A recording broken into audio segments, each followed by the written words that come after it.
My name is Sergey and I was born in a town called Rostov in Russia.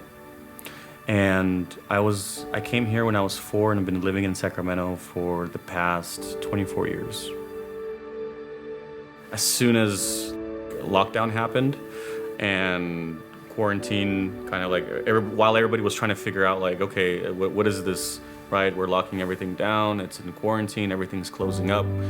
I had my personal stuff that was going on in my life that I was more focused on.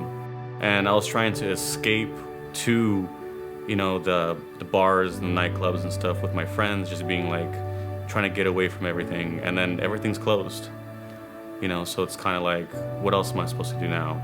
And so I turned away from God. I turned away from God since I was about 18, around there. And it didn't help that in my life, I was getting moving forward, and I was moving forward. I was not moving backwards. So I was thinking, wow, I'm being a great husband. I'm being a great dad. I have, I'm getting my dream career up and going, and I already have my dream job. I have all my dreams are coming true, and then finally it got to a point this year where just this dramatic event happened where it questioned me being a father, it questioned me being a husband, it questioned me being a human being in general. And amazingly so, that happened in an argument kind of with my wife that I was having. I started to break down and cry, she was crying, and then my son comes up to me out of nowhere and is like, "Daddy, I prayed to Jesus for you." That was the first time where I questioned. I said, how did you pray? I never taught you how to pray. How did this happen? He's like, "Yeah, I prayed, and to make sure that mommy and you are not crying." And that was just like a switch for me. I kind of just dropped down on my knees, and at that point, one of the first times that I just kind of straight up just prayed and then turned to God for these things that I could not control in my life. Now, in this time, churches are closed. I'm eager to find God. I'm eager to know what is God, right? But churches are closed. So are the bars, so I can't escape and forget about what just happened. I have to deal with it. And then Alyssa comes up to me, or I just walk downstairs and I see Alyssa "Hey, here's some sermons, and I see her crying from these sermons because it's affecting her a lot too, because she was in a very similar place as me. This was a format that I never knew existed. The one thing that helped me throughout this time period was literally, I think we binge watched every single sermon that Pastor Jared had. I still remember I think it's called It's Lit, something like that. I still remember that sermon when he's talking about planting roots.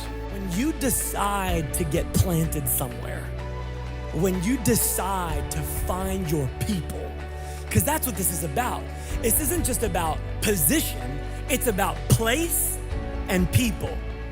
I'm called not to a position, I'm called to a people. I'm called to a place. And when I recognize that my calling is to a people and a place, I get planted. And it was during that sermon where we both looked at each other and said, we need to serve God, because we need to plant our roots and we need to keep them solid, because we don't want to lose what we're feeling right now. That was the first time where it actually humbled me down.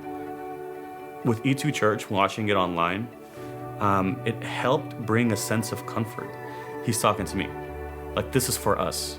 We watched the next one, this is for us. I've watched plenty of YouTube videos. I have a YouTube premium subscription, so I don't have to have ads while watching videos because I watch so much YouTube. But never, ever once have I even thought about watching a sermon online or anything. And so if you're feeling hopeless, if you're feeling down in a spot where you think there's no way out, same place where I have been, it just takes a chance to just put yourself in an environment of love and comfort. And one of the ways that I found that is watching my first sermon online. just pray that God will show you what He wants you to be comfortable in, which environment He wants you to dwell in. Not the places that you're thinking of, but it could be completely something different.